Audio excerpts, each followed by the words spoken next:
नमस्कार, स्वागत है आप सभी का डॉकनेट पर। बच्चों, यहाँ पर हम बात कर रहे हैं किसकी? खनिज पोषण की। और एक बार वापस से हम देखते हैं क्या सूक्ष्म पोषकों की आवश्यकता, ये देखते हैं और नाइट्रोजन चक्र के बारे में पढ़ेंगे, ठीक है। और लास्ट में क्या आएगा? क्विज। आइए स्टार्ट करते हैं। सबसे पहला जो टॉपिक है वो आ रहा है सूक्ष्म पोषकों की आवश्यकता, ठीक है। ये स्टार्ट करते हैं, आइएगा। तो बेटा, कई बच्चों ने ये बोला था कि सर ये बहुत तेज था, समझ नहीं आया था। मैंने कहा चलो आराम से तसल्ली से समझाऊंगा, ठीक है, टेंशन मत लीजिए, आराम से एक एक चीज को आराम से तसल्ली से समझिए, ठीक है। आइए आराम से समझते हैं। बेटा, सूक्ष्म पोषकों की क्या देख रहे हैं हम? आवश्यकता देख रहे हैं, ठीक है। आवश्यकता का मीनिंग क्या है? आवश्यकता का मतलब क्या होता है, ये समझने वाली बात होती है। सूक्ष्म पोषक तो समझ में आते हैं, ये आवश्यकता का मतलब क्या होता है पहले तो इसको समझते हैं, ठीक है। यहाँ पर जो चीजें लिखी गई हैं उन सभी चीजों को हम देखेंगे, ठीक है। हाँ जी, क्या मतलब है आवश्यकता का, जरा ध्यान से सुनिएगा।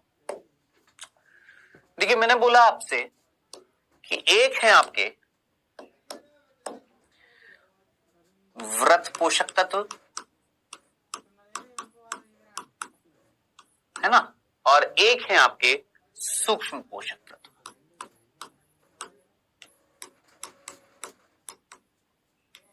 एक है कौन से?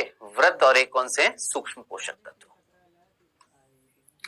इतना सा हमें समझ में आ गया था कि ये ज्यादा मात्रा में चाहिए, ज्यादा मात्रा में चाहिए, और ये कम मात्रा में चाहिए, ठीक है। ये कम मात्रा में चाहिए, ये ज्यादा मात्रा में चाहिए। अब सपोज मैं आपसे बोलता हूं कि दोस्त मानो मैंने बात कर ली किसकी? जिंक की, और यहां पर मैंने बात कर ली किसकी? कैल्शियम की,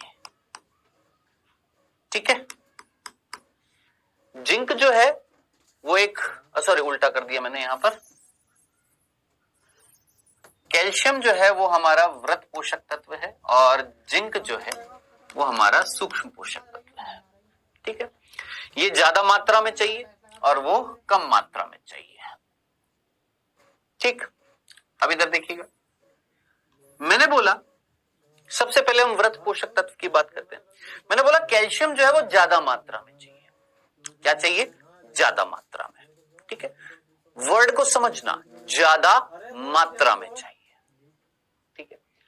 अगर कैल्शियम की जो मिनिमम कंसंट्रेशन होगी, जिसको हमने क्रांतिक सांद्रता बोला था, क्या बोला था? याद करिए, क्या बोला था? क्रांतिक सांद्रता।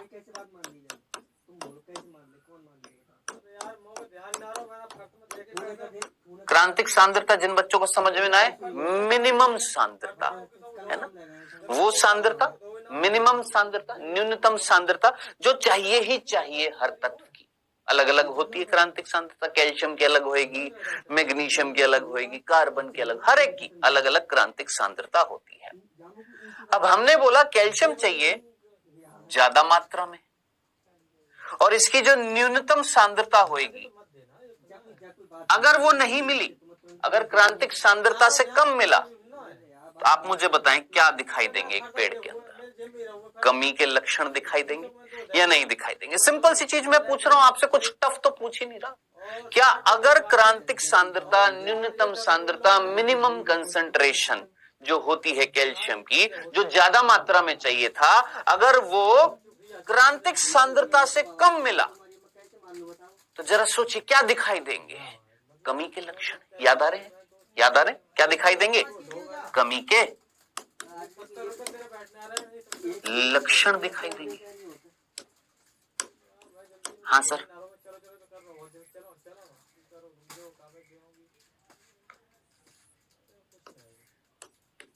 उसकी कमी के लक्षण दिखाई देंगे, ठीक है। सिंपल सा था, कोई दिक्कत नहीं थी, समझ में आ गया, सिंपल सी। हमने बोला कैल्शियम एक क्या है? वृत्त पोषक है। वृत्त पोषक का मतलब जो ज्यादा मात्रा में चाहिए। ओके सर, हमने बोला कि अगर ये ज्यादा मात्रा में मिल रहा है अच्छी बात है, जितना ज्यादा ज्यादा मात्रा में मिल रहा है बहुत अच्छी बात है, कोई दिक्कत नहीं, ज्यादा ही तो चाहिए ना भाई, ज्यादा चाहिए ना, मिल रहा है ज्यादा, कोई दिक्कत नहीं है, बहुत ज्यादा मिल रहा है कोई दिक्कत नहीं, क्योंकि ये तो चाहिए ज्यादा मात्रा में। लेकिन अगर कम मात्रा में मिला तो उसकी कमी के लक्षण दिखाई देंगे। हाँ सर दिखाई देंगे, डन, कोई दिक्कत तो नहीं है। अब इधर आ जाते हैं, हमने बोला ये कैसे चाहिए सर, ये कम मात्रा में चाहिए, कम मात्रा में चाहिए, है ना। अब जरा सोचे, जिंक की भी कहीं ना कहीं क्रांतिक सांद्रता होगी। हाँ सर, अगर क्रांतिक सांद्रता से कम मिला, क्रांतिक सांद्रता से कम मिला, वैसे ही ऑलरेडी कम चाहिए, कम मात्रा में चाहिए, और जो उसकी न्यूनतम सांद्रता होगी अगर उससे भी कम हो गया तो इस कंडीशन में भी क्या आएंगे सर, कमी के लक्षण होंगे। कहा जी, इस कंडीशन में भी क्या आएंगे, उसकी कमी के लक्षण होंगे। हाँ सर,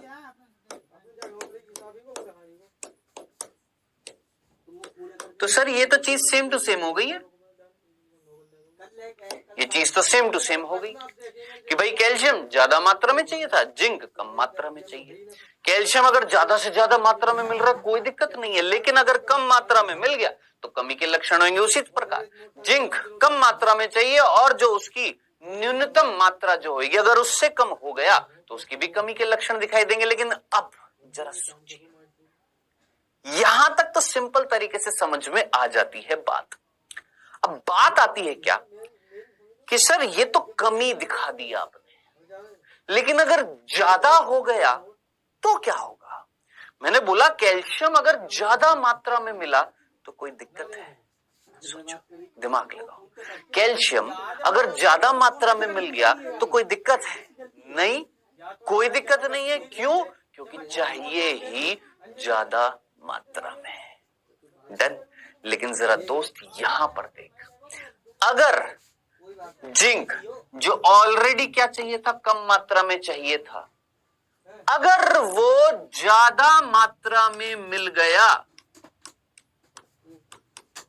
ज्यादा मात्रा में मिल गया तो कोई दिक्कत होगी कि नहीं होगी। देखो ये अगर ज्यादा मात्रा में मिल गया तो कोई दिक्कत नहीं, क्योंकि ये तो चाहिए ज्यादा मात्रा में। ये कम मात्रा में चाहिए थे, ठीक है, कम मात्रा में मिल रहे हैं, बढ़िया है। अगर बहुत ही कम हो गए, अपनी न्यूनतम मात्रा से भी कम हो गए तो कमी के लक्षण होंगे। हाँ सर होंगे। लेकिन अगर ये ज्यादा मिल गए तो भी दिक्कत होगी कि नहीं होगी। यस। और अगर ये ज्यादा मात्रा में मिल जाते हैं, ज्यादा मात्रा में मिल जाते हैं, तो वो कंडीशन जब सूक्ष्म पोषक तत्व अपनी बहुत ज्यादा मात्रा में एक पादप को मिल जाते हैं तो उससे एक पादप के अंदर जो लक्षण पैदा होते हैं उसको हम बोलते हैं क्या, आविष्टता, यानी विषैलापन आ जाता है। इस कंडीशन को हम क्या बोलते हैं, आविष्टता।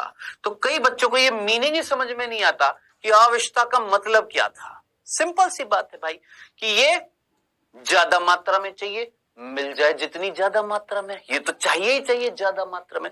लेकिन अगर कम मात्रा में मिला तो कमी के लक्षण होंगे। ओके, ये कम मात्रा में चाहिए, अगर इसकी न्यूनतम मात्रा जो है उससे अगर ये कम मिला तो दिक्कत खड़ी होगी। लेकिन अगर ये ज्यादा मात्रा में मिल गया तो भी दिक्कत, ये ज्यादा मात्रा में मिला कोई दिक्कत नहीं है। ये होती है अविष्टता का मीनिंग। ठीक है, अंग्रेजी में इसको बोलते हैं टॉक्सिसिटी। अंग्रेजी में अविष्टता को हम बोलते हैं टॉक्सिसिटी। ठीक है, मीनिंग समझ में आ गया। इसको एक सिंपल से एग्जांपल से बोलूं कि भाई मान लो मुझे खाना है रोज रोटी। ध्यान से सुनना, मुझे रोटी खानी है और चौमिन। एक रोटी का एग्जांपल लेते हैं और एक एग्जांपल लेते हैं मोमोज का। बड़े अच्छे लगते हैं ना मोमोज, है ना। एक रोटी और एक मोमोज। आप मुझे बताइए, आपको रोज ज्यादा मात्रा में क्या खाना पसंद है? आप पूरा दिन मोमोज खाएंगे या रोटी खाना पसंद करेंगे? ऑब्वियस सी बात है सर, रोटी हम खाएंगे। रोटी ज्यादा मात्रा में मिलेगी कोई दिक्कत नहीं है, पेट भर रहा है है ना। जितना ज्यादा मिलती जा रही है अच्छी बात है, जितनी ज्यादा मिल रही है अच्छी। जस्ट एक एग्जांपल के तौर पर बता रहा हूं, ये मत कहना सर पेट नहीं फट जाएगा। जस्ट एक एग्जांपल के तौर पर कि भैया रोटी जो थी वो ज्यादा मात्रा में चाहिए, मोमोज क्या ज्यादा मात्रा में चाहिए रोज? नहीं सर, कभी कभी एक महीने में एक बार खा लिए, कम मात्रा में चाहिए। समझ में आया? मीनिंग समझ में आया?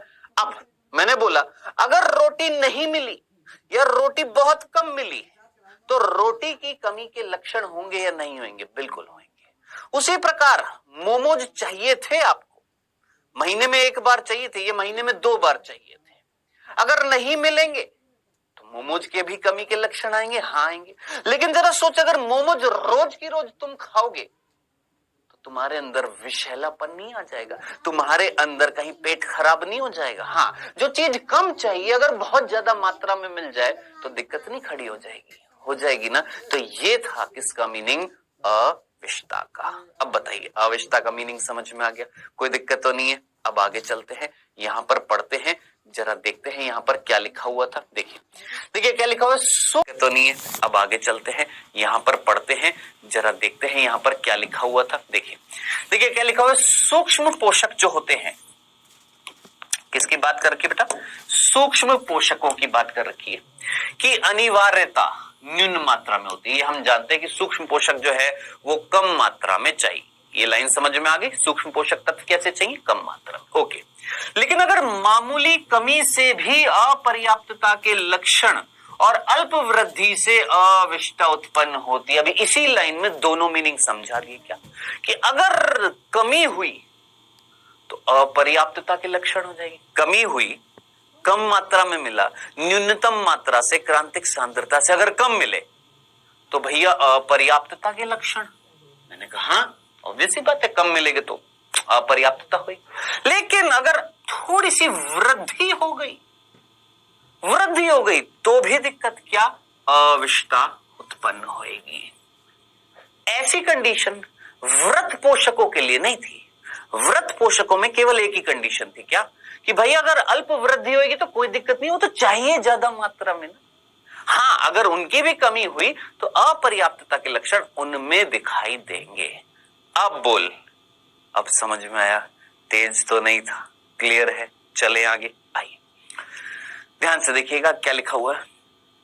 सांद्रताओं के, क्लियर है ये वाला? सांद्रताओं के संकीर्ण परिसर में ही कोई तत्व अनुकूलतम होता है किसी खनिज आयन की वह सांद्रता जो ऊतकों के शुष्क भार में 10% की कमी कर दे, उसे अविष माना जाएगा। अब आप बोलेंगे सर जी ये का लिख दिया? मैंने बोला दोस्त देख, मैंने बोला जिंक कम मात्रा में चाहिए, हाँ सर। मैंने बोला ज्यादा मात्रा में मिल गया, क्या मिल गया? ज्यादा मात्रा में मिल गया। और ज्यादा मात्रा में मिलने के कारण क्या होगा? सर जब ये ज्यादा मात्रा में मिलता है तो इसके कारण क्या होएगा?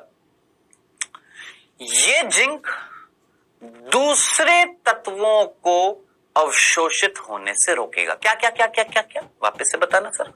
मैंने बोला जिंक जो था ना, ये कम मात्रा में चाहिए था, हाँ सर। बहुत कम हो जाएगा तो कमी के लक्षण, अपर्याप्तता के लक्षण। और अगर ज्यादा मिल गया तो नुकसान है। क्या नुकसान है सर? बताता हूं, देखो इसको एक एग्जाम्पल से बताता हूं। जो हमारे यहां पर एग्जाम्पल दे रखा है ये वाला, कौन सा? मैग्नीज का। मैग्नीज का ये एग्जाम्पल बता रखा है, ध्यान से सुनना। देखिए मैग्नीज जो होता है, मैग्नीज जो था ये एक सूक्ष्म पोषक था। कैसा था? सूक्ष्म पोषक था। हमने बोला ये ज्यादा मिल गया, किसको? पादप को ज्यादा आ गया।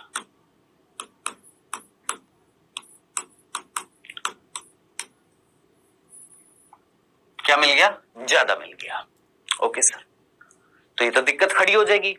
ये क्या है? सूक्ष्म पोषक है, ये तो कम में मिलना चाहिए था, कम मात्रा में, लेकिन ज्यादा में मिल गया तो होगा क्या? अब इधर देखिएगा ये क्या करेगा। अगर ये ज्यादा में मिल गया तो ये क्या करता है? ज्यादा मिलने के कारण ये क्या क्या करेगा? देखिएगा, लोहे और मैग्नीशियम के साथ मैग्नीज अंतःग्रहण में प्रतियोगिता दिखाता है। ठीक है, क्या बोला? लोहे और मैग्नीशियम। फर्स्ट कंडीशन किसके साथ? आयरन और मैग्नीशियम, ठीक है, इनके अवशोषण को रोकेगा, अवशोषण को रोकेगा, ठीक है। जैसे हमने बोला मैग्नीज, मैं एक पेड़ हूं, मेरे अंदर मैग्नीज भर भर कर आ गया, चाहिए था कम लेकिन आ गया ज्यादा। क्यों आ गया ज्यादा? क्योंकि ज्यादा था उस मिट्टी में, चलो आ गया। अब क्या होएगा? अब ये क्या करेगा? लोहे और मैग्नीशियम के अवशोषण को रोकेगा। समझ में आ गया? नहीं आने दे रहा, लड़ाई कर रहा है, प्रतियोगिता कर रहा है, उनके अवशोषण को अवरुद्ध कर रहा है, ठीक है, पहली कंडीशन। दूसरा, एक तो मैग्नीशियम को अवशोषण से रोकेगा, लोहे को भी अवशोषण से रोकेगा, और एक और काम करेगा। ये देखो क्या लिखा हुआ है, मैग्नीशियम के साथ एंजाइमों के जुड़ने के लिए प्रतियोगिता करेगा। यानी मैग्नीशियम के साथ दो काम कर रहा है, एक तो उसको अवशोषण से रोक रहा है, और जो मैग्नीशियम ऑलरेडी पेड़ के अंदर है उस मैग्नीशियम को एंजाइम्स जो होंगे, एंजाइम से जुड़ने से रोकेगा।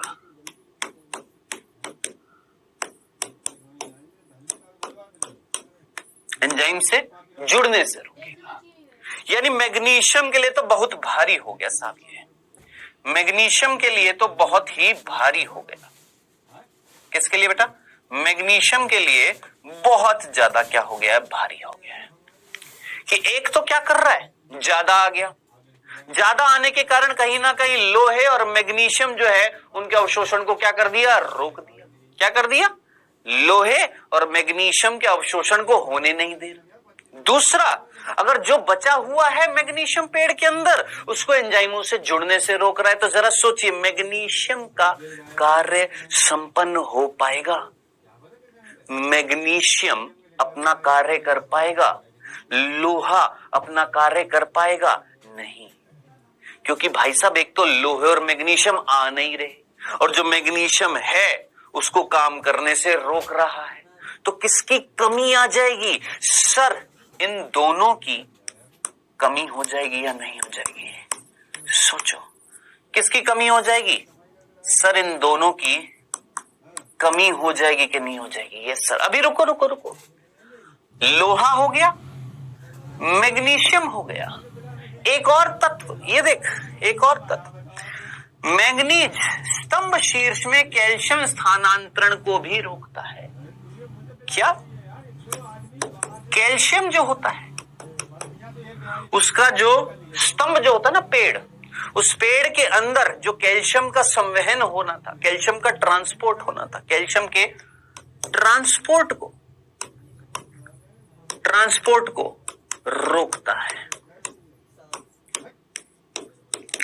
मतलब यूं मान के चल लीजिए, कई बार क्या होता है आपने देखा होगा, स्कूल होते हैं, स्कूल, हाँ सर होते हैं ना स्कूल।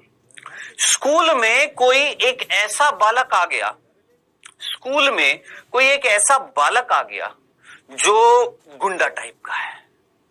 स्कूल में एक ऐसा बालक आ गया जो गुंडा टाइप का, और ऐसे कई सारे गुंडे टाइप के आ गए हैं, ठीक है। अब वो क्या करेंगे बेचारे? सीधे साधे बच्चों को काम करने से रोकेंगे, है ना। इनकी ये कम मात्रा में चाहिए थे स्कूल में, ऐसे गुंडे टाइप के बहुत कम मात्रा में होते हैं, लेकिन अगर ज्यादा मात्रा में आ गए तो जो अच्छे अच्छे बच्चे पढ़ने वाले थे उनको पढ़ने से रोक रहे हैं। आगे आप समझ में? तो जरा सोचिए, मैग्नीज अगर ज्यादा मात्रा में मिल गया तो क्या क्या कर रहा था? सर, आयरन और मैग्नीशियम, लोहा और मैग्नीशियम, इनके अवशोषण को रोकेगा। लोहा और मैग्नीशियम नहीं आ पाएंगे, ओके। और जो बचा हुआ मैग्नीशियम है वो एंजाइम याद आ रहे हैं? मैग्नीशियम कौन से एंजाइमों से जुड़ रहा था? याद आ रहे हैं? रुबिस्को, पीईपी, उनको सक्रिय कर रहा था। हाँ सर, उनको एंजाइमों से जुड़ने से रोकेगा, उड़ी बाबा। और कैल्शियम के ट्रांसपोर्ट को रोकेगा, स्थानांतरण, कैल्शियम ट्रांसपोर्ट नहीं हो पाएगा, पहुंच नहीं पाएगा, तो कैल्शियम की कमी नहीं हो जाएगी। मैग्नीशियम एंजाइमों से जुड़ नहीं पाएगा, एंजाइम काम करना बंद नहीं कर देंगे। लोहा और मैग्नीशियम जब नहीं आएगा तो इनकी अपर्याप्तता नहीं हो जाएगी। तो जरा सोचिए, इन तीनों की, किन तीनों की? इन तीनों की, कैल्शियम, मैग्नीशियम और आयरन, तीन, लोहा, मैग्नीशियम, कैल्शियम, इन तीनों की कमी के लक्षण दिखाई देंगे। हाँ सर, लेकिन अब आप मुझे बताएं, क्या इन तीनों की कमी के लक्षण इसलिए थे कि ये कम मात्रा में मिल रहे थे? नहीं, ये थे भरपूर मात्रा में है, मृदा में भरपूर मात्रा में है, लेकिन ना अवशोषित हो पा रहे हैं, ना काम कर पा रहे हैं। हुआ किसके कारण? मैग्नीज के कारण। तो जरा सोचिए, एक पेड़ में लोहे, मैग्नीशियम और कैल्शियम की कमी के जो लक्षण दिखाई दे रहे हैं, वो वास्तव में इनकी कमी के कारण हुए हैं कि इसने ये रिस्पॉन्सिबल था इनकी कमी के लिए? सोचो, क्या वास्तव में ये कम हो रहे हैं? नहीं। मृदा में ये कम थे? नहीं। ये जो था ना, इसके कारण कमी के लक्षण आए हैं इन तीनों के। आई होप ये चीज समझने के बाद में अब आप मुझे बताइएगा, ये जो लाइन लिखी हुई थी क्या, कि अविष कब माना जाएगा? जब कोई पदार्थ अगर ज्यादा मात्रा में मिल जाता है तो वो विषैला बन जाता है। कैसे? वो कहीं ना कहीं दूसरे पदार्थों को कम कर देता है, और दूसरे पदार्थ अगर कम हो गए तो जरा सोचिए, शुष्क भार जो है कम नहीं हो जाएगा? दिमाग लगा, जरा सोच, इनकी अगर कमी हो जाएगी तो शुष्क भार कम नहीं हो जाएगा? अब ये ना कहिएगा सर शुष्क भार क्या है, ऑलरेडी पढ़ा चुका हूं। जरा सोचिए, इनकी कमी नहीं हो जाएगी, लेकिन ये वास्तव में कमी इसके कारण थी या नहीं थी? तो एक्चुअली जो सिम्टम्स दिखाई देंगे ना, एक्चुअली हम बोलेंगे जो सिम्टम्स दिखाई देंगे इनकी कमी के, वो वास्तव में इनकी कमी नहीं थी, इसकी वृद्धि थी। इसकी वृद्धि के कारण इनकी कमी के लक्षण दिखाई देते हैं। याद रखना। अब पता है हमारी हिंदी मीडियम में एनसीईआरटी में एक मिस्टेक है, अभी मैं आपको दिखाऊंगा क्या मिस्टेक, अभी बताता हूं। लेकिन पहले ये बताओ, समझ में आ गया? अब इतनी सी बात समझने के बाद में आप ये बताइए कि ये ज्यादा हो गया जिससे ये कम हो गए। सुनना, ये ज्यादा हो गया जिसकी वजह से ये तीन कम हो गए हैं, ये तीन कम हो गए हैं, तो शुष्क भार कम हो गया है। और शुष्क भार अगर 10% से कम हुआ ना, क्या बोला मैंने? शुष्क भार अगर 10% से कम हुआ, इसके बढ़ने से शुष्क भार 10% कम हुआ। सुनने में बड़ा अजीब लग रहा है कि सर ये बढ़ गया तो अच्छी बात है। नहीं, ये बढ़ गया जिसकी वजह से ये कम हो गए, और ये कम हो गए हैं तो शुष्क भार कम हो गया। और शुष्क भार अगर 10% कम हो गया ना, इसकी कमी से शुष्क भार कितना? 10% कम हो गया। 10% अगर कम हो गया ना, तब मैं बोलूंगा कि भाई ये मैंगनीज जो है ये एक विष की तरह काम कर रहा है, एक टॉक्सिक मटेरियल की तरह काम कर रहा है। इस परिस्थिति को बोला जाएगा मैंगनीज की अविषता। खत्म, दंडनाटन। इससे ज्यादा आराम से, धैर्य से, सिंपल तरीके से इतनी क्षमता थी आपको आराम से समझाने की। आया समझ में? क्लियर है? दंडना दंडन। अब एक बार पढ़ लेते हैं भाई, जो चीज लिखी हुई थी ये देख फटाफट। यहां पर देख क्या बोला हमने, अविष कब माना जाएगा? जब शुष्क भार में 10% की क्या आ जाएगी? कमी आ जाएगी। शुष्क भार 10% कब कम हो जाएगा? जब कोई सूक्ष्म पोषक बढ़ जाएगा और उसके बढ़ने से दूसरे तत्व कम हो जाएंगे। समझ में आया? कि मैं मान लो सूक्ष्म पोषक का मैं बढ़ गया, मेरे बढ़ने से दूसरे तत्व कम हो गए, दूसरे तत्व कम हो गए हैं तो शुष्क भार कम हो जाएगा। शुष्क भार अगर 10% से कम हो गया तो मैं क्या कहलाऊंगा? एक विष कहलाऊंगा। याद रखना। आई होप ये मीनिंग अब समझ में आ गया होगा। डन? क्लियर है? आगे समझ में? चलिए, इस तरह की क्रांतिक सांद्रता विभिन्न सूक्ष्म मात्रिक तत्वों के बीच भिन्न होती है। ऑब्वियस ही बात है, अलग अलग सूक्ष्म तत्वों की क्रांतिक सांद्रता अलग अलग होगी, चाहे सूक्ष्म हो चाहे वृत्त हो, हर एक की क्रांतिक सांद्रता अलग अलग होती है। ठीक है, सो ये मैंने आपको चीज बता दी है कि सूक्ष्म पोषकों में अपर्याप्तता के लक्षण भी दिखाई देंगे और अविशता के लक्षण भी दिखाई दे सकते हैं। किससे? सूक्ष्म पोषकों से। अगर ये क्रांतिक सांद्रता से कम हुए तो कमी के लक्षण, और अगर ये ज्यादा मात्रा में मिल गए, बहुत ज्यादा मात्रा में, है ना, एक लिमिट से ज्यादा मात्रा में मिल गए तो अविशता के लक्षण। ये वाले क्रांतिक सांद्रता से कम मिले तो अल्प अपर्याप्तता के लक्षण, है ना। लेकिन अगर ज्यादा मात्रा में मिले कोई दिक्कत नहीं है, चाहिए पेड़ को ज्यादा मात्रा में चाहिए। अब यहां पर ये जो लाइनें हैं इसको एक बार, जो मैंने आपको मैंगनीज का एग्जांपल बताया था, इसको फटाफट देखते हैं।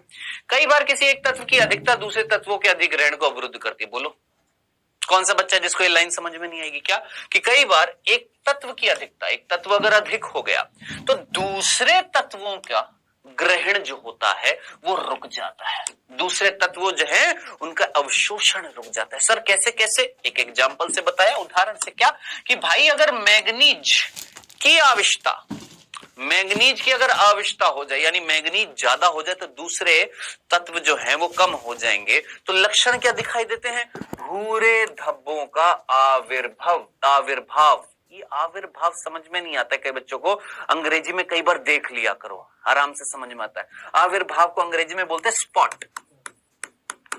क्या? एक पत्ती है जिस पर भूरे भूरे रंग के धब्बे। आविर्भाव का मतलब क्या होता है? धब्बे। याद रखना, क्या बोलते हैं? धब्बे। हमारी एनसीईआरटी भी ना कई बार ऐसे ऐसे वर्ड डाल देती, आविर्भाव, अरे सीधा लिख देती धब्बे। भाई समझ में आ जाता बालक को, है नहीं? हम तो कुछ ऐसे वर्ड डालेंगे जिससे बच्चा कंफ्यूज होए, है ना। और कई बार क्या करते हैं बच्चे, छोड़ देते हैं। आपको एक एक वर्ड का मीनिंग समझ में आना चाहिए, ठीक है। तो भूरे रंग के धब्बे पड़ जाते, क्लोरोटिक शिराओं द्वारा घिरी रहती है। पत्तियों की बात कर रहे हैं, पत्तियों की, कि मैंगनीज अगर ज्यादा हो गया तो दो मेन लक्षण दिखाई देंगे। क्या दो मेन लक्षण दिखाई देंगे? सर एक तो ये पत्ती जो है, मान लो ये पत्ती थी, ये हमारी पत्ती थी, और थोड़ा सा और हरा कर देते हैं इसको। ये हमारी पत्ती थी और इस पत्ती में ध्यान से देखिएगा, इस पत्ती में भूरा रंग कहाँ है भैया? हमारे पास है क्या? चलो डाल के देखते हैं। ये वाला भूरा रंग, इस तरीके से भूरे भूरे रंग के धब्बे पड़ेंगे। सर एक तो ये पत्ती जो है, मान लो ये पत्ती थी, ये हमारी पत्ती थी, और थोड़ा सा और हरा कर देते हैं इसको। ये हमारी पत्ती थी और इस पत्ती में ध्यान से देखिएगा, इस पत्ती में भूरा रंग कहाँ है भैया? हमारे पास है क्या? चलो डाल के देखते हैं। ये वाला भूरा रंग, इस तरीके से भूरे भूरे रंग के धब्बे पड़ जाते हैं, ठीक है नहीं भूरा रंग मेरे पास यहाँ पर, समझ लीजिएगा। भूरे रंग के क्या पड़ जाएंगे? धब्बे पड़ जाएंगे, ठीक है सर। एक तो ये चीज समझ में आ गई। और सर और क्या होगा? ये शिराएं दिख रही है? हाँ सर, ये शिरा थी मध्य शिरा, हाँ कैसी पड़ गई? पीली। यहाँ से शिराएं निकल रही हैं, ये भी कैसी पड़ती जा रही है? पीली। भूरे रंग के धब्बे पड़ते जा रहे हैं और शिराएं कैसी पड़ती जा रही है? पीली पड़ती जा रही है, ठीक है। भूरे रंग के धब्बे पड़ते जा रहे हैं, ये मिल गया भूरा रंग है ना, हाँ चलो भूरा है जो भी है, ये भूरे रंग के धब्बे पड़ते जा रहे हैं और शिराएं कैसी होती जा रही है? पीली होती जा रही है। तो जरा सोच क्या लिखा है मैंने? भूरे धब्बों का आविर्भाव। भूरे, अच्छा धब्बे यहाँ पर लिखा हुआ है, सॉरी। भूरे धब्बों का आविर्भाव कि ब्राउन कलर के स्पॉट्स जनरेट हो जाते हैं। कहां पर? पत्ती पे, ठीक है। और क्लोरोटिक शिराओं द्वारा घेरे रहते हैं। अब ये धब्बे जो है इनके चारों तरफ क्या मिल रही हैं? शिराएं। भाई ये जो बीच में धब्बे जो होंगे, जरा सोचिए, ये बीच में यहाँ पर ये जो धब्बे जो होंगे यहाँ पर, इन धब्बों के आसपास क्या है? सर शिराएं हैं, नहीं है? ये मध्य शिरा और इससे ये क्या निकल रही है? सर ये शिराएं निकल रही हैं। और ये शिराएं कैसी होती जा रही है? सर पीली होती जा रही हैं। याद आ रहा? क्लोरोसिस बताया था, पीलापन, है ना। तो ये कंडीशन होगी किससे? मैंगनीज की आविशता से। चलो आगे बढ़ते हैं। आगे क्या लिखा हो? लोहा या मैग्नीशियम के साथ अंतःग्रहण को रोकता है। ये मैंने आपको ऑलरेडी बता दिया यहां पर कि क्या कर रहा है? लोहे और मैग्नीशियम के अवशोषण को रोकता है, ठीक है, रोकेगा। और कब? जब ज्यादा हो जाएगा। और मैग्नीशियम के साथ एंजाइमों से जुड़ने के लिए प्रतियोगिता करता है, लड़ता है। मैग्नीशियम को जुड़ने नहीं देता है, किससे? एंजाइमों से। कब? जब मैग्नीज ज्यादा हो जाएगा। ठीक है, मैग्नीज स्तंभ शीर्ष में, यानी स्तंभ जो होता है, तना जो होता है, उसके शीर्ष भाग में कैल्शियम के स्थानांतरण को बाधित करता है, यानी रोकता है। यही चीज मैंने यहां पर लिखी है सीधा सीधा कि भाई कैल्शियम के ट्रांसपोर्ट को रोकता है, एंजाइमों से जुड़ने से रोकेगा, किसको? मैग्नीशियम को। और लोहे और मैग्नीशियम के अवशोषण को रोकेगा। कब? जब मैग्नीज ज्यादा मिल जाएगा। जब ये ज्यादा मिल गया, इन तीनों में कहीं ना कहीं कमी हो जाएगी। कमी होगी तो शुष्क भार 10% से कम हो जाएगा, तो हम बोलेंगे मैग्नीज क्या हो गया है? विषैले रूप में कार्य कर रहा है, जिससे शुष्क भार क्या हो जाएगा? 10% कम हो जाएगा। जिससे लक्षण क्या दिखाई देंगे दोस्त? ये लक्षण दिखाई देंगे। ठीक है, आगे पढ़ते हैं। इसीलिए मैग्नीज की अधिकता से लोहा, मैग्नीशियम और कैल्शियम की कमी हो जाती है। बोल, एक झटके में समझ में आया?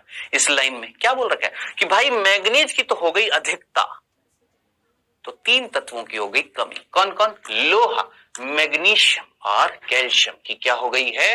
कमी हो जाती है। ठीक है, अब ये वाली लाइन, अगली वाली लाइन पर क्या लिखा? अतः जो लक्षण हमें मैग्नीज की कमी से प्रतीत होते हैं, वास्तव में लोहे, मैग्नीशियम और कैल्शियम की कमी से होते हैं। अब आप मुझे बताइए यहां पर क्या गलती करी एनसीईआरटी ने? सोचो, इसको ध्यान से पढ़ो, पढ़ो इसको, पढ़ो पढ़ो पढ़ो पढ़ो पढ़ो, इस लाइन को पढ़ो, आराम से पढ़ो। आपको क्या लगता है यहां पर? हालांकि आपको दिख गया होगा, मैं अलग रंग से उसको हाईलाइट करके आया हूं।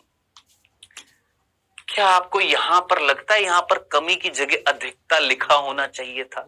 सोचो, लिखा होना चाहिए था ना? इंग्लिश में लिखा हुआ है, हिंदी में गलती कर रखी है। जाकर चेकआउट कर सकते हैं आप इंग्लिश की एनसीईआरटी। जहां जहां गलती होगी मैं आपको बताता जाऊंगा, सही सही कर लीजिएगा अपनी एनसीईआरटी में। जो लक्षण, और विश्वास ना हो तो इंग्लिश की एनसीईआरटी चेकआउट कर सकते हैं, वहां पर आपको दिख जाएगा। वो लक्षण जो मैग्नीज की अधिकता से प्राप्त हो रहे थे। भाई ये जो लक्षण जो थे, ये किससे प्राप्त हो रहे हैं? मैग्नीज कम हो गया कि बढ़ गया? बढ़ गया ना, होगी ना गलती। तो मैग्नीज की अधिकता से, कमी से नहीं, अधिकता से प्राप्त हो रहे थे। वास्तव में क्या वो मैग्नीज की अधिकता से हो रहे थे? सोचो, वो एक्चुअली किसके हो रहे थे? वो किसके लक्षण थे? सर, वो लोहा, वो मैग्नीशियम और कैल्शियम की कमी से हो रहे थे। मैग्नीज अधिक हो गया था, तो क्या मैग्नीज की अधिकता के लक्षण थे? ना ना ना ना, मैग्नीज अधिक हो गया था जिसने इन तत्वों पर प्रभाव डाला, तो इन तत्वों की कमी के लक्षण थे वो मैग्नीज के बड़े होने से लक्षण नहीं थे। भाई सोचो, क्या मैग्नीज अगर बढ़ गया तो ये पीलापन आ जाएगा ना? मैग्नीज कर रहा है ना, कर कौन रहा है? सब ये कम हो रहे हैं, ये कम हो रहे हैं। ये बढ़ गया जिसका प्रभाव पड़ रहा है कि ये 3 कम हो गए हैं। तो जो लक्षण दिखाई देंगे वो वास्तव में इनकी कमी के हैं ना, लेकिन कर कौन रहा था? ये कर रहा था, क्योंकि ये बढ़ गया था। ये था मीनिंग। आई होप चीज समझ में आ गई होगी A to Z। क्लियर है? डंडना डंडन, चलें आगे। ये था बेटा जी आपका वो टॉपिक, जब हम पढ़ते हैं तो ऊपर से चीरता हुआ चला जाता है कई बार। ये आशा करते हैं अब आपको तसल्ली से A to Z चीज समझ में आ गई होगी। डन? चल अब आगे बढ़ते हैं। अगला जो टॉपिक आ रहा है वो आ रहा है खनिजों के अवशोषण की क्रियाविधि। कि खनिज जो है उनके अवशोषण की क्रियाविधि, ये मैंने आपको बताया भी था दोस्त। ये वाला टॉपिक ऑलरेडी हम पढ़ चुके हैं, पहले भी बताया, वापस से बता रहा हूं कि ये वाला टॉपिक हम ऑलरेडी पढ़ चुके हैं। कहां पर पढ़े थे? सोचो, पौधों में परिवहन चैप्टर में। याद है तुम्हें जल का अवशोषण? नहीं याद? तुम्हें याद नहीं है खनिजों का अवशोषण? तुम्हें याद नहीं है एपोप्लास्ट, सिम्प्लास्ट? याद है? सक्रिय परिवहन, निष्क्रिय परिवहन, है? याद आ रही है ना चीजें? बस एक बार देख लेते हैं, वही की वही चीजें जो हम ऑलरेडी पढ़ चुके, बस रिवाइज करना। आइए रिवाइज करते। देखिए क्या लिखा हुआ है भाई, खनिजों का हमें क्या करना है? अवशोषण करना है। इस चैप्टर में खनिज ही तो है, उनका हमें क्या करना है? अवशोषण करना है। ध्यान से देखो, यहां पर सबसे पहला बिंदु जो समझा रखा है वो समझा रखा है कि कोई चीज अगर कोशिका के अंदर जाती है तो उसे हम क्या बोलते हैं? अंतर्वाह, इनफ्लक्स। और कोई भी चीज, चाहे वो जल हो, चाहे खनिज हो, कुछ भी हो, लवण हो, कुछ भी, हार्मोन हो, एंजाइम हो, कोई भी, अंदर जाते हैं तो अंतर्वाह, और बाहर आते हैं तो बहिर्वाह।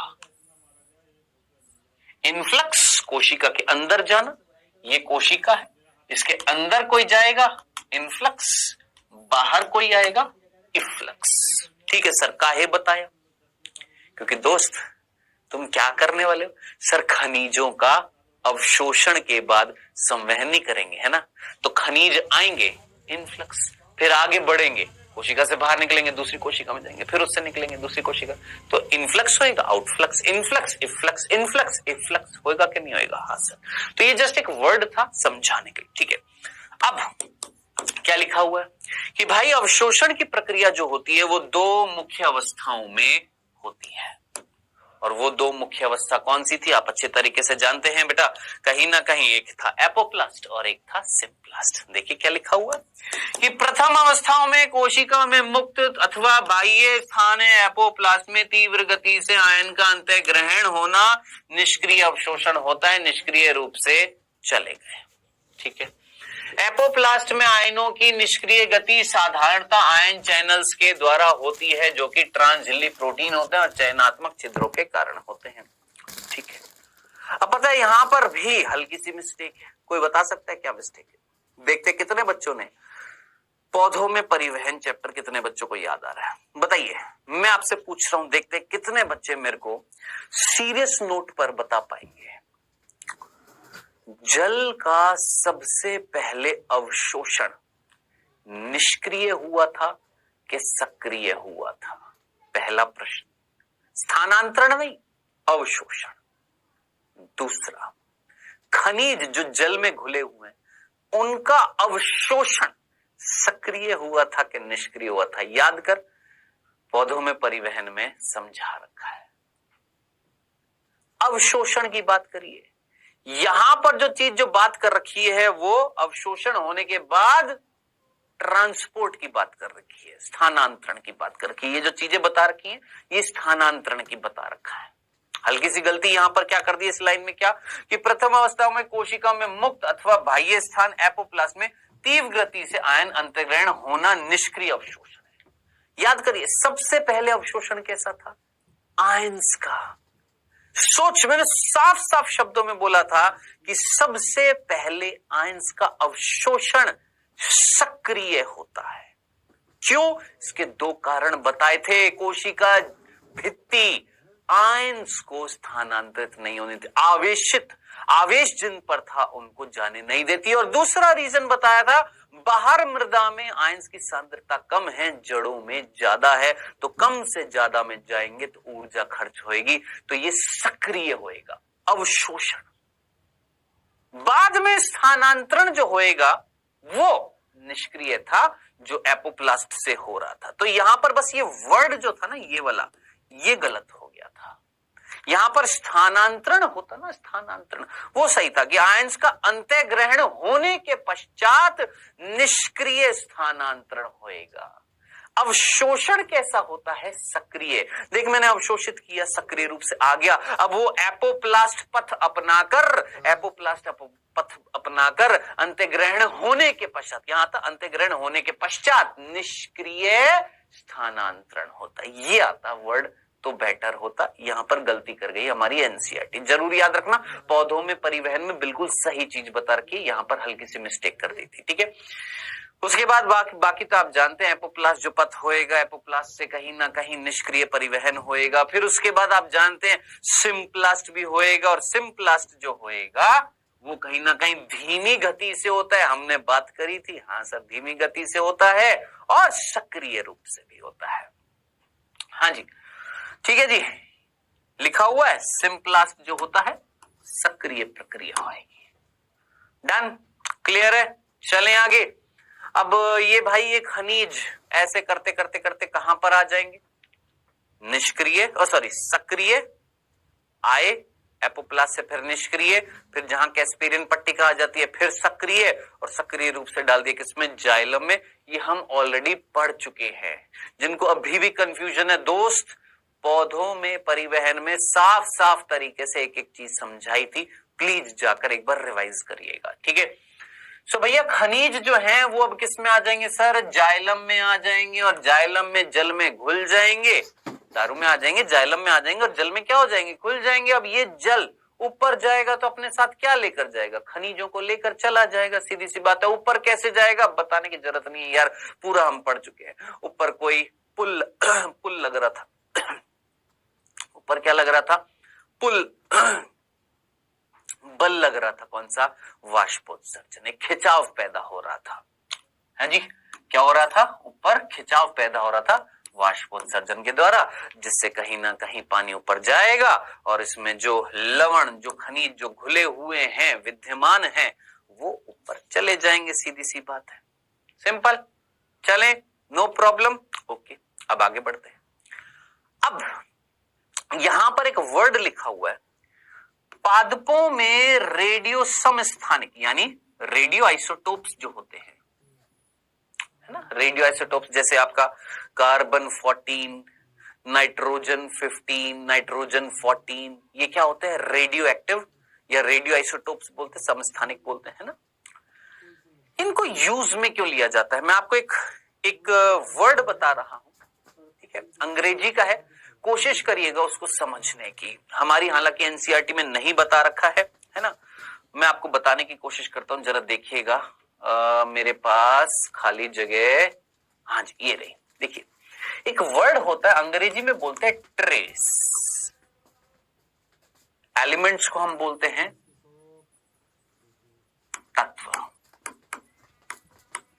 एलिमेंट्स तो समझ में आता है, एलिमेंट्स को हम अंग्रेजी में बोलते हैं, हिंदी में बोलते हैं तत्व। ट्रेस का मतलब क्या होता है, ट्रेस का मतलब होता है सूक्ष्म।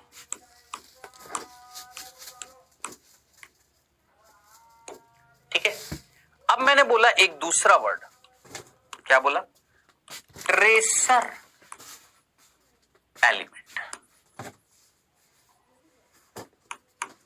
देख रहे हैं सिर्फ कितना सा फर्क आया, सिर्फ एक आर का फर्क आया, सिर्फ एक आर का। यहां ट्रेस था, यहां पे ट्रेस के आगे आर लगा दिया, ट्रेसर एलिमेंट कहला दिया। ठीक है, एलिमेंट वही तत्व होएगा। अब सर ये ट्रेसर का मतलब क्या होता है, मेरे को आज भी याद है, मैं करीबन पढ़ा रहा था, कहां पर पढ़ा रहा था, लगभग 2013 की बात है, 2013 में जब मैं पढ़ा रहा था, तो उस टाइम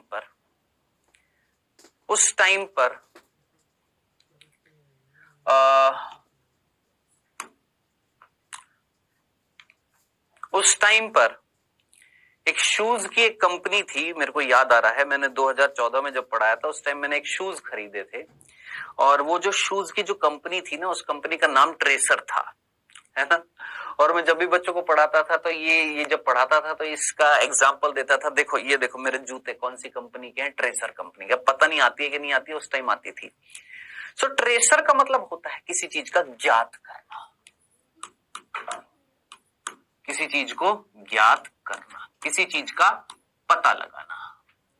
ठीक है, अब मैं आपसे बोल रहा हूं कि भाई दोनों में सिर्फ एक आर का फर्क था, दोनों में सिर्फ किसका फर्क था, दोनों में, इन दोनों शब्दों में सिर्फ एक आर का फर्क था।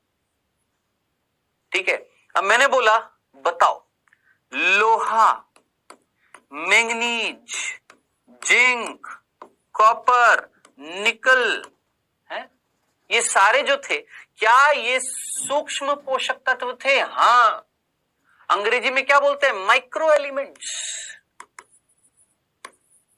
अंग्रेजी में क्या बोलते हैं, माइक्रो एलिमेंट्स। माइक्रो एलिमेंट्स का दूसरा नाम होता है ट्रेस एलिमेंट्स, याद रखना। माइक्रो एलिमेंट्स जो होते हैं ना, इनका दूसरा नाम क्या होता है, ट्रेस एलिमेंट्स होता है, याद रखना। माइक्रो एलिमेंट्स को हम क्या बोलते हैं, ट्रेस एलिमेंट्स भी बोलते हैं अंग्रेजी में।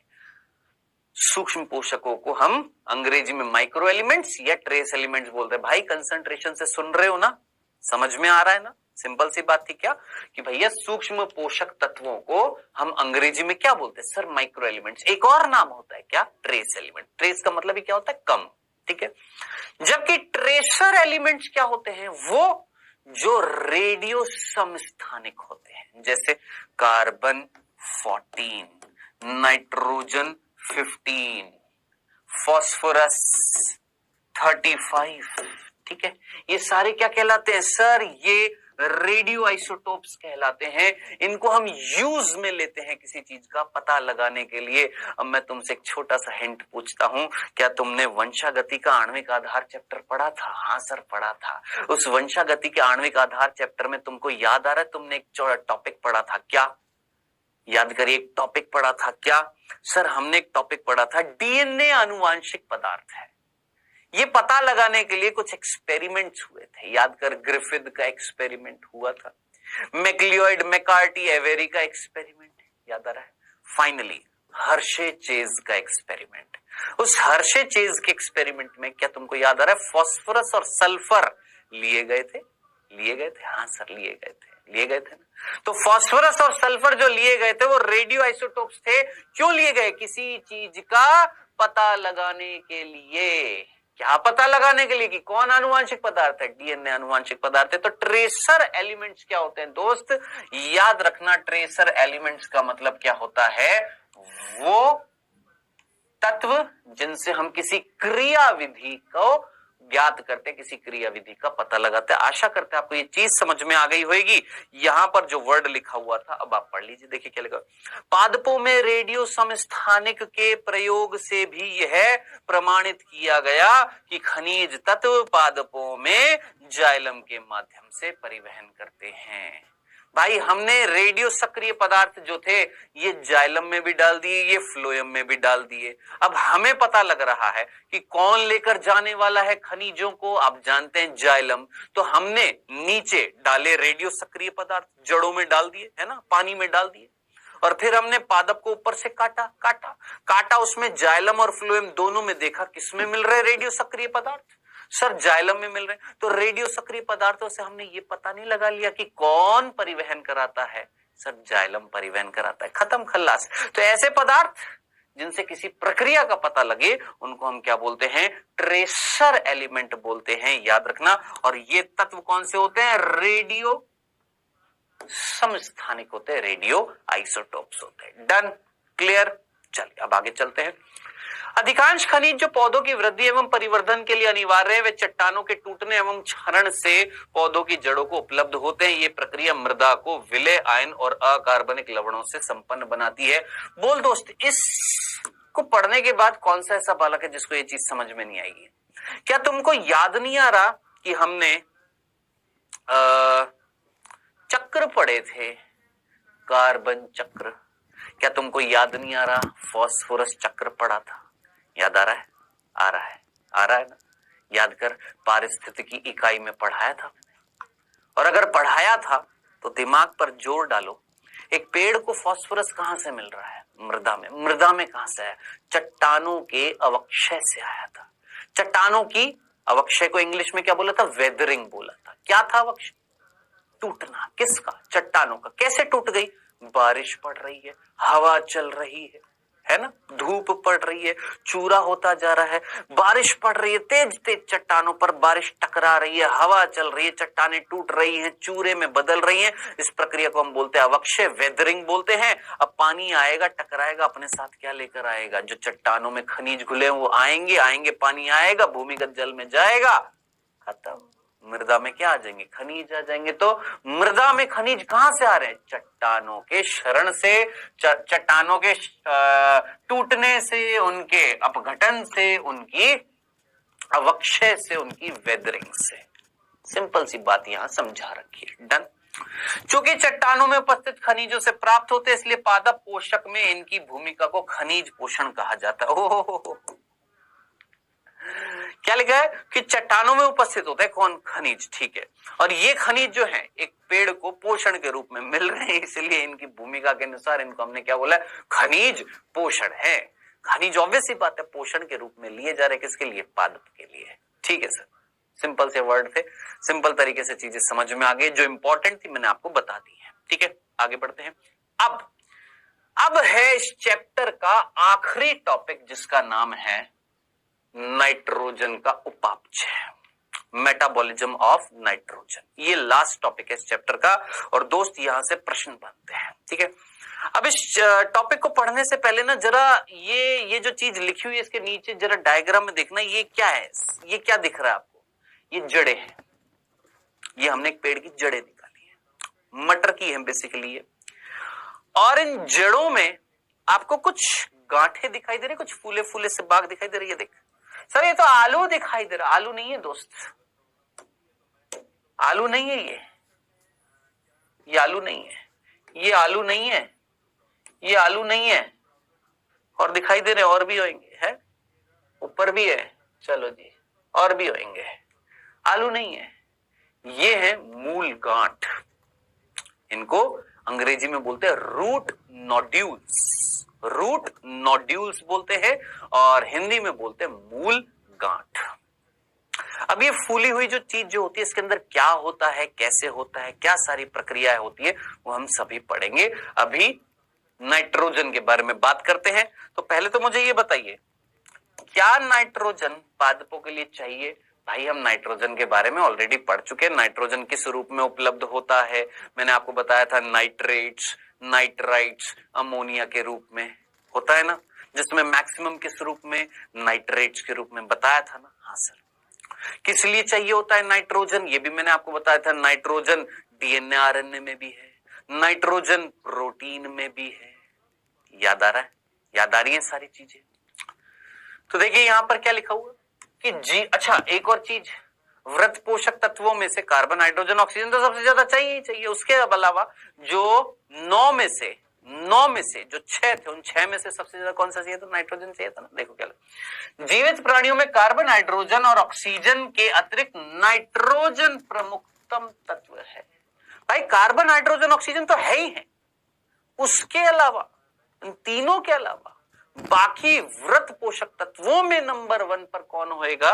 नाइट्रोजन होएगा, है ना। अनिवार्य, बहुत ज्यादा अनिवार्य है, ठीक है। ये हम ऑलरेडी पढ़ चुके हैं पहले भी। नाइट्रोजन जो होता है अमीनो अम्ल बनाता है, अमीनो अम्ल प्रोटीन बनाता है, ठीक है। न्यूक्लिक अम्ल जो होते हैं डीएनए आरएनए उनमें भी होता है। उसके अलावा जो हार्मोन्स जो होते हैं पादपों के अंदर, ये आप पढ़ेंगे कहीं ना कहीं, पादप वृद्धि और चैप्टर है ना, पादप वृद्धि और नियंत्रण जो चैप्टर है आपका, है ना, उसमें हार्मोन्स पढ़ेंगे, auxin, cytokinin, gibberellin, ethylene, abscisic अम्ल। वहां पर भी हार्मोन्स में भी क्या होता है? नाइट्रोजन होता है। जो पर्णहरित होते हैं, क्लोरोफिल, क्लोरोफिल की स्ट्रक्चर मैंने अगर आपको बताई हो, हल्की सी, मामूली सी, थोड़ी सी, याद आ रही है, उसमें भी नाइट्रोजन है। विटामिन में भी क्या है? नाइट्रोजन है। यानी ये चीज ऑलरेडी हम पढ़ चुके हैं कि भाई साहब नाइट्रोजन कहां कहां है? प्रोटीन्स में भी है, डीएनए आरएनए में भी है, विटामिन में भी है, क्लोरोफिल में भी है, कई जगह है कौन? नाइट्रोजन, ठीक है। अब आगे बढ़ते हैं। मृदा में उपस्थित सीमित नाइट्रोजन के लिए पादप सूक्ष्म जीवों से प्रतिस्पर्धा करते, अतः नाइट्रोजन प्राकृतिक एवं कृषि पारितंत्र के लिए नियंत्रक पोषक तत्व है। अब आगे बढ़ने से पहले मैं आपको एक चीज बताने की कोशिश करता हूं। ये प्रश्न जो था ये नीट 2000 आई थिंक 14 या 15 में पूछा गया था। उस टाइम पर कुछ ऐसे प्रश्न होते थे जो आउट ऑफ एनसीईआरटी आते थे, है ना। क्या प्रश्न पूछा गया था, मैं ये लिख देता हूं यहां पर, ध्यान से सुनना बेटा। अब तक की रिसर्च जो हुई है ना, उस रिसर्च में ये पाया गया कि पूरे विश्व में जहां पर भी खेती होती है, पूरे विश्व में जो भी उपजाऊ भूमि होती है, कौन सी? उपजाऊ भूमि जो होती है ना, जितनी भी उपजाऊ भूमि है इस पृथ्वी पर, जितनी भी उपजाऊ भूमि है ना इस पृथ्वी पर, जितनी भी भूमि जो इस पृथ्वी पर उपजाऊ है, जहां पर उपज पैदा हो रही है, यानी जहां पर खेती बाड़ी हो रही है या प्राकृतिक रूप से पेड़ मिल रहे हैं, याद रखना हर भूमि में, सभी मृदा में, सभी प्रकार की मृदा जो है, सभी प्रकार की मृदा जो है ना, मृदा, उन सभी प्रकार की मृदा में रिसर्च हुई और ये पता लगाया गया, इस रिसर्च में ये पता लगाया गया,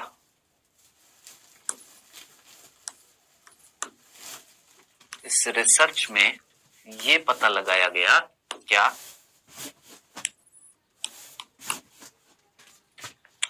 तीन तत्व हमेशा कम मात्रा में मिले हैं।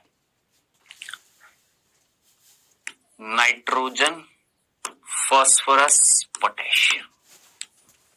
ये तीन ऐसे तत्व हैं जो सभी प्रकार की मृदा में हमेशा कम मिले हैं।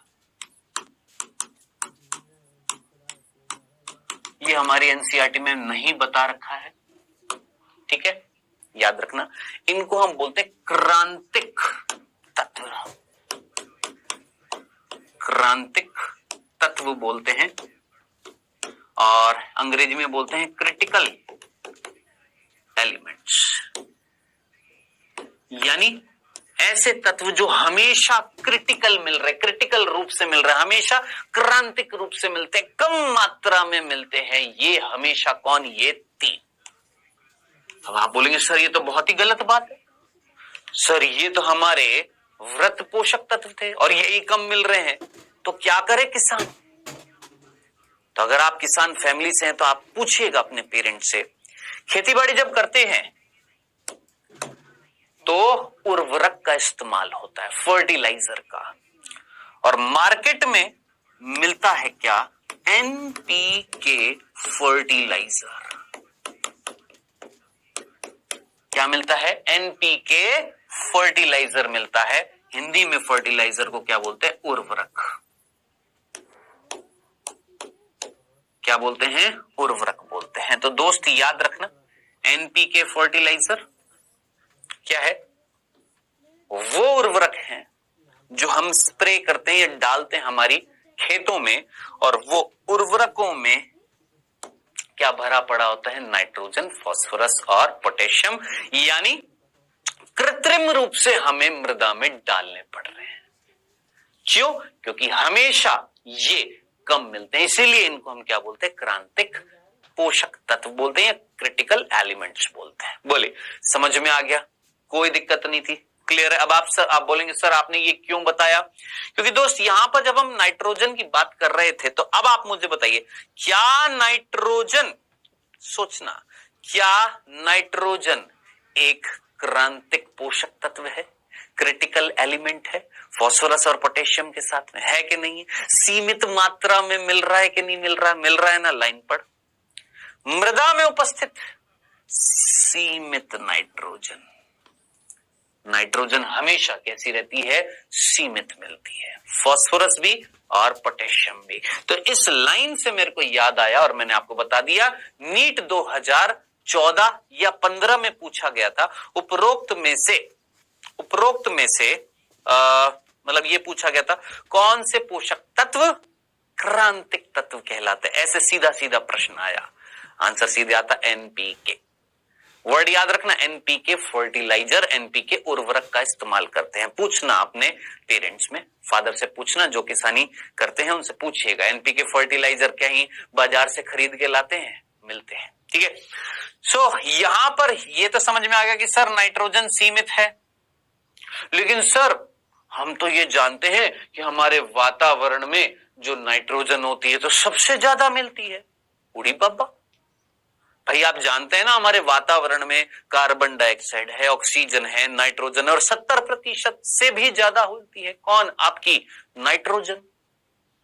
सर इतनी सारी नाइट्रोजन मिल रही है तो फिर पेड़ों को कम कैसे पड़ गई? क्योंकि बेटा पेड़ डायरेक्टली सीधा वातावरण में जो नाइट्रोजन होती है सीधा उसको अवशोषित नहीं कर पाते, उनके अंदर वो क्रियाविधि होती नहीं है, उनके अंदर वो प्रोसेस नहीं हो पाती है, उनके अंदर वो चीजें नहीं होती हैं कि वो डायरेक्टली नाइट्रोजन को एब्जॉर्ब कर ले, है ना। इतना सारा नाइट्रोजन मिल रहा है लेकिन फिर भी देखो बेचारा पेड़ डायरेक्ट नाइट्रोजन को अवशोषित नहीं कर पाता, क्योंकि उनके अंदर वो मैकेनिज्म नहीं है, उनके अंदर वो प्रक्रिया नहीं है कि वो सीधा नाइट्रोजन को यूज में ले ले। तो नाइट्रोजन को किसी ना किसी दूसरे रूप में बदलना पड़ेगा, समझ रहे? नाइट्रोजन को किसी ना किसी दूसरे रूप में बदलना पड़ेगा। भाई जैसे मैंने तुमको बोला कि मैंने तुमको पढ़ाया, बहुत तेज पढ़ाया, तुमको समझ में नहीं आया क्योंकि दिमाग ही हल्का है ना, मैकेनिज्म ही नहीं था, प्रक्रिया ही नहीं थी जल्दी से जल्दी चीजों को पकड़कर समझने की, है ना। क्योंकि ये प्रक्रिया आज तक अपनाई नहीं है तुमने। हमेशा आराम आराम से धौले हौले धीरे धीरे पढ़ाओ, तभी समझ में आता है ना? क्योंकि आज तक कभी तेज में अगर पढ़ा है तो सब ऊपर से उड़ गया, यानी मैकेनिज्म ही नहीं है तेजी से कोई चीज समझने का।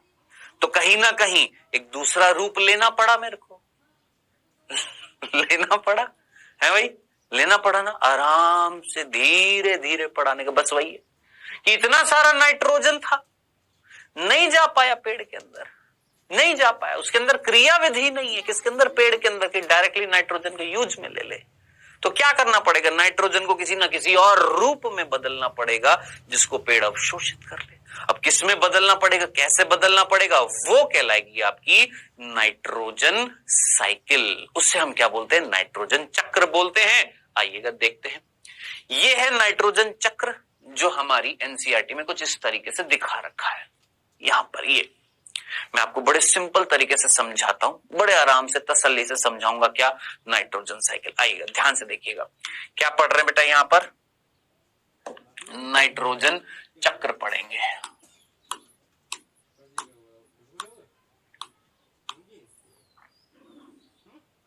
देखिए, मैंने आपसे बोला कि भाई वातावरण में नाइट्रोजन है, हां सर,